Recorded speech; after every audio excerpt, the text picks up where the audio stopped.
Welcome to Conversations in the Coop. I'm your host, Trinity Director of Athletics, Drew Galbraith. It's my pleasure to be joined today by Trinity's new head softball coach, Lena Springer. Lena, welcome to the Coop. Hi, thank you. I'm so happy to be here. So Lena, we'll kind of go through your whole career, but the game of softball and Central Connecticut are kind of both deeply ingrained in you. So talk about your first interaction with the game. Oh man, I was very young, very, very young. I've been around the game on both the softball and baseball standpoint since I could probably walk. Introduced at a major league level, grew up Red Sox fans, so that's kind of where I think we started to really fall in love with the game, me especially.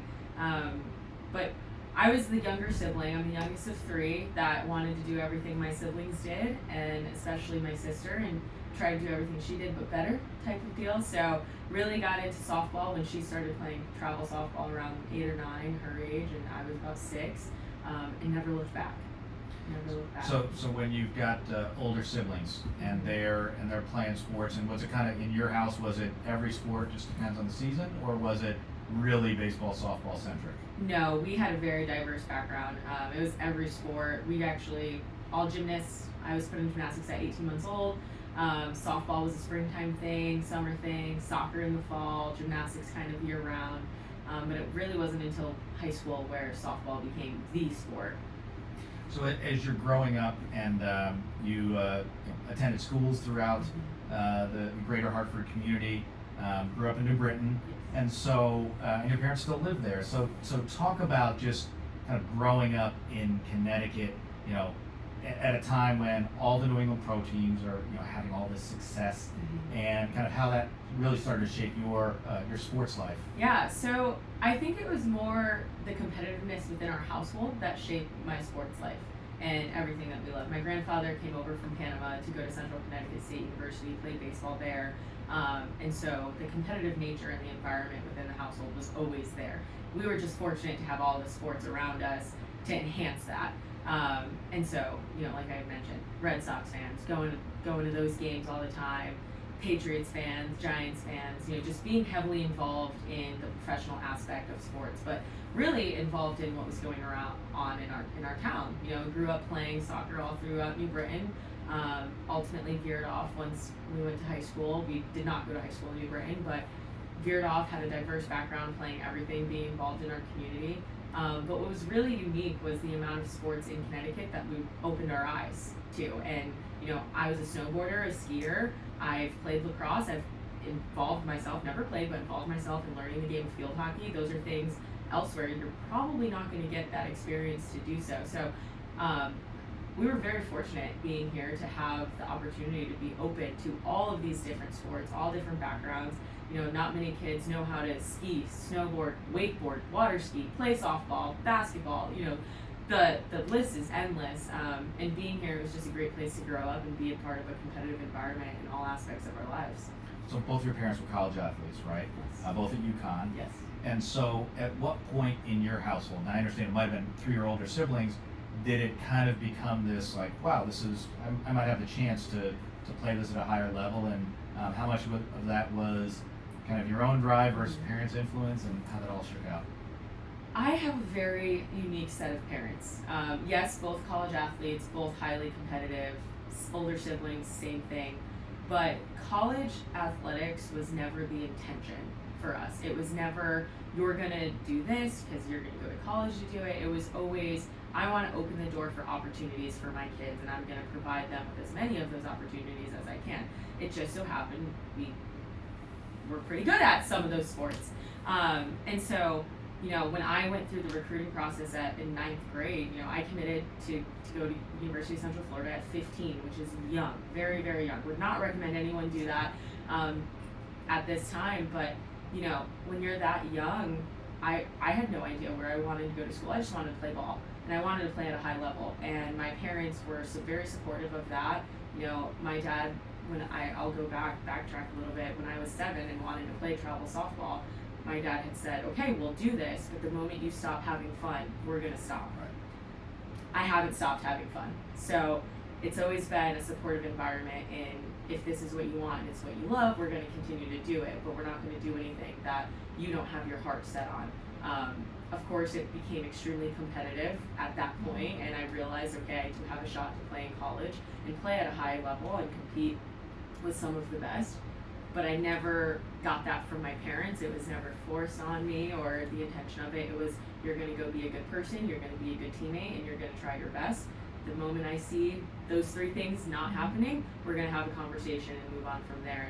And I think that really helped mold me into the person that I am now.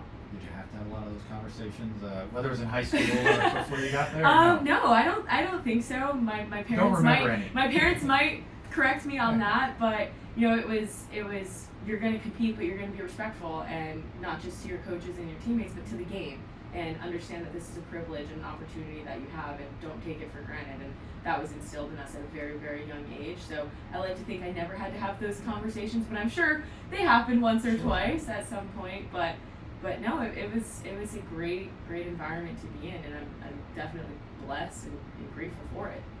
So, Lena, you completed your college career at Ohio State. Yes. And in a very short period of time, like, transferring has become a trend among college athletes. You're more on the front end of that. Talk about just your experience, just as a transfer, and obviously worked out and ended your career successfully at Ohio State. So, what did that experience mean to you, and how did it shape you? Yeah, when you enter as a freshman, no one goes in expecting to transfer. And in my experience, it was unique because I loved everything about the school. I loved the coaching staff, and sometimes you don't hear those stories, and it makes you question, well, why did you transfer? Right. For me, it was I wanted to pitch all the time, and that was my main reason. And I was blessed to learn from two of the best that have still ever pitched in this sport, Mackenzie Audis and Shelby Tournier at UCF. They taught me everything up until transferring. And when I made the decision to transfer, I still wanted to play at a very high level. I never expected I would end up in the Power 5 at Ohio State, but I knew I could do it, and I'm still grateful that my coaches gave me that opportunity to do so. So once I made that decision to transfer, and I successfully did, Ohio State was a very different beast, and it was a whole new world for me. It's an environment unique from anywhere else, much like Trinity is unique from everywhere else, where you're not just going to be great on the field, but you're going to be great in every aspect of your life. And the slogan that Ohio State has is the people, the tradition, and the excellence, and you're held to that, and the accountability of that. And so I think from the softball experience there, it was everything I could have ever wanted as a little girl at 9 years old. And then, from an academic standpoint, I would go back and do it again type of deal. So I was open to opportunities, playing in regionals, playing all over the country at a high level. But also, it was unique because I got to be surrounded by some of the best athletes that go on in other sports. Francesca Di Lorenzo, I watched her play in the U.S. Open, in tennis. And of course, we can talk about the football team all we want, but, great track athletes. I just got to watch some of my friends perform and compete in the World Championships, which was awesome. And, it was a very unique environment that competitive excellence is definitely the word, and it was great. So, you've now been at two of the largest schools in terms of enrollment in the country, in UCF and Ohio State, and playing career's done. What was it about getting into coaching? Because for some people, it's just, this is something I'm comfortable with, so I can get right into it, and other people, it's a calling. What was it for you? Definitely the calling. As you know about me, my plan was never to go into coaching when I first started. I wanted to go be a lawyer. That was what I had my heart set on. And through the process of getting ready for law school, I started coaching, doing private lessons, working at a high school. And I realized, wow, this sport has given me so much, and I love what I can give back to the sport. And that's where I decided, this is where I need to be, at least for right now. And I'm not ready to give that up, because this sport has opened up so many doors for me. And I think, again, the opportunity that softball has given me, I've been able to travel not just the country but the world because of softball. I'm grateful, and I want to give back to the sport. So your coaching jobs have been in a variety of different types of schools. Yes. And so just give me a little bit from each place that kind of started to fill your balance as a coach to make you ready for this head coaching position. Yeah, starting at Trinity, that was awesome opportunity at first where I realized, yeah, law school isn't for me, and I want to go on and continue to coach. And walking into Delaware State University, again, very young coach, had so much to learn at the time. COVID, battles that none of us were expecting to deal with. So in every place you learn, and you learn, and there's not ever a day where you walk in and you're going to get the same thing every single day. And so the experiences at Delaware State, being a smaller Division I university and a smaller conference, being in the MEAC, there was a lot more on my plate as a coach that I had to learn versus, once I got to UTEP, my roles kind of shifted. At Del State, I was the full-time only assistant coach. I was helping with everything from A to Z. And I got to UTEP, and my focus was pitching. So the priorities shifted, and I definitely think that it made me recognize who I want to be as a coach, what I stand for as a coach, what I value and what I find important, and what I also don't find so important as well. So every place I've been, it's been very unique from one another. Again, not every school is the same. It's never going to be that way. But I think it definitely molded me to be prepared for this opportunity, because I don't think that where I've been, I'm going to face some of the challenges at those schools that I'm not going to face those here. And maybe that's geographically, maybe that's from a resource standpoint. But ultimately, it just shaped me to be prepared, to be confident, and know what I stand for, and help lead these women. As we talk through the process of reintroducing ourselves to you and going through the hiring process, you talk so much about family. Not only how much your family is important to you, but how much embedding those values of family into your program would be to you. So just talk about that a little bit. Yeah, so we've already talked a little bit about my family, but they are my pride and joy. I constantly talk about them. Everything I've ever done in my life, they've been right there every step of the way, whether it was the highs and the lows, and that's something I'll cherish forever. And for me, I wanted so badly to be back here because I get to involve my family in this process and involve them in our team, and everything that Trinity stands for. And so from a team standpoint, I want the girls to understand, at the end of the day, you guys are going to have each other forever. And yes, you are here to play softball, but this is almost its own type of sorority in a sense. I'm very fortunate that I have my Ohio State family, my teammates that I talk to every single day. Some that we get together once a year to meet. Of course, lives take people elsewhere, but with the program, you're not necessarily going to like everyone every day, but you're going to love each other and you're going to respect each other, and that's in my opinion, the best way to go out and compete on the field is having that understanding of I have your back and you have mine. And we're going to do that by loving one another and respecting one another. And ultimately, you're going to learn from one another in the process of how to be different people amongst a group of people, but still have one goal in mind. And the family aspect is what, again, I pride myself in and what we're going to do. When you got the job, or kind of knew you were going to get the job, what was the reaction of your family? My mom cried. My nephew was cheering in the background. I have 4 nephews and a niece, and to me it was really exciting for them to know that their aunt's coming back home, because even the 1 week that I've been in Connecticut, I've seen them every day. My dad was very excited. I'm very close with my parents, but I think the coolest thing was getting the text from my brother saying, I cannot wait that we get to hang out in the off season and I get to see you finally in action. My brother's only seen me play about 3 times in my college career. He's never seen me coach, so this will be really exciting to have him involved as well in his family. But I think it's just cool that not just my parents and my siblings, but my grandparents, they already have t-shirts and they're so excited to come to the games, and that's really cool. I was at the soccer game last night and my cousin was here, so it's very unique to see the amount of support from my entire family, not just my parents and siblings, that you're not just going to get me, but you're going to get everyone in my family, and I think that's going to be really cool for our team to see as well, and have them involved as much as possible. Well, it's an atmosphere we promote among a lot of our teams, right? We have families at every game, and we welcome them. Right. And we want them to be a part of it. You mentioned your brother. You have a famous brother who's been in the major leagues for several years now with the Astros and now the Blue Jays. What's that relationship like for you? I mean, I'm sure for some ways you can't separate the the older sibling that you were chasing around and probably, getting into little things with every day.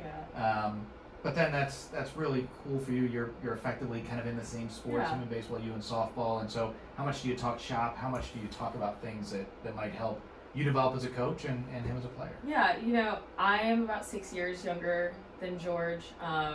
Our relationship has always been, that's my big brother. I'm gonna try to either follow him with everything he's doing or beat him in everything he's doing, and vice versa, kind of with me.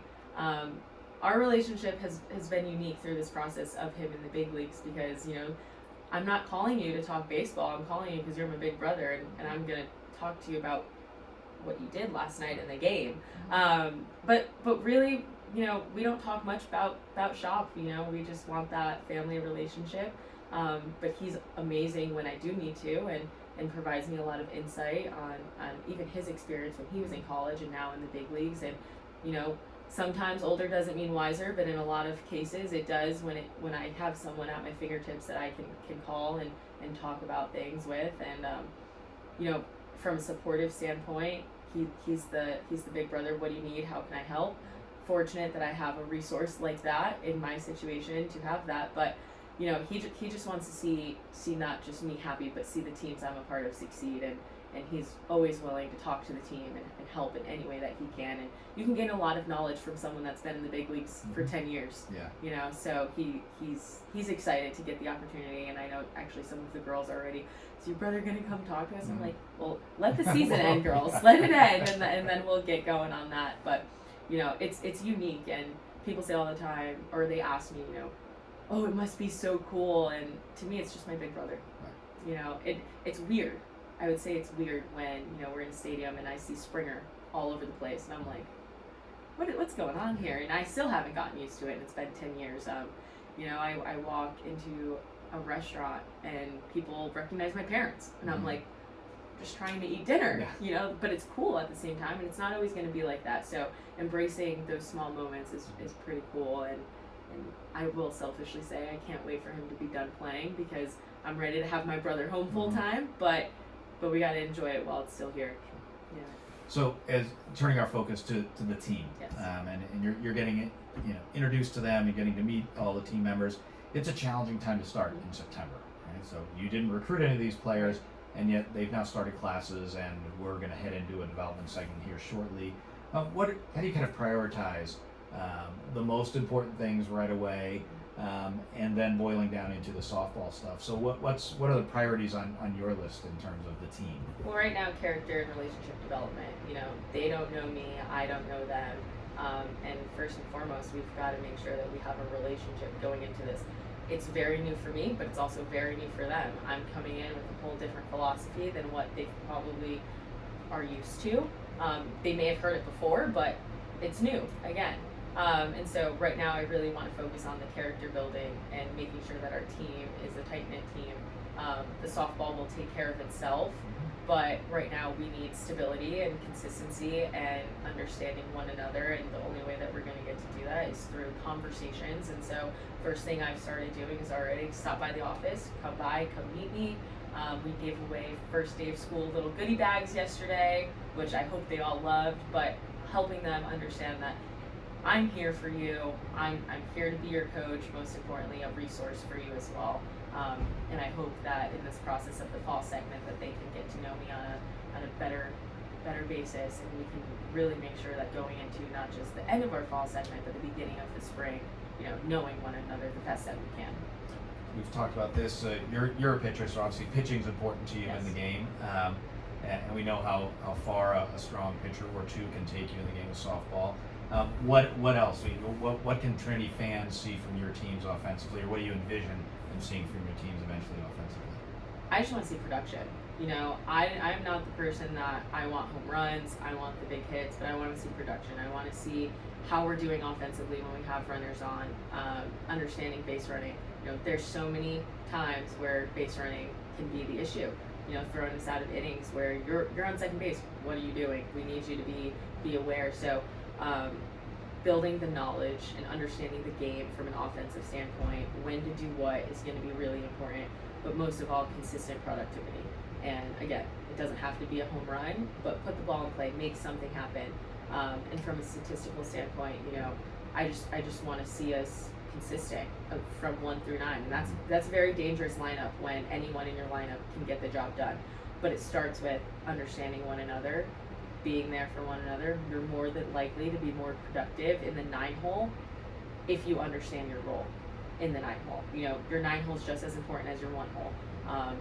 And so I think it's going to be a lot of power driven, of course, but consistency. I want to see balls hit on the line. Pop-ups aren't going to do us any good in the long run. Can we get a bunt down?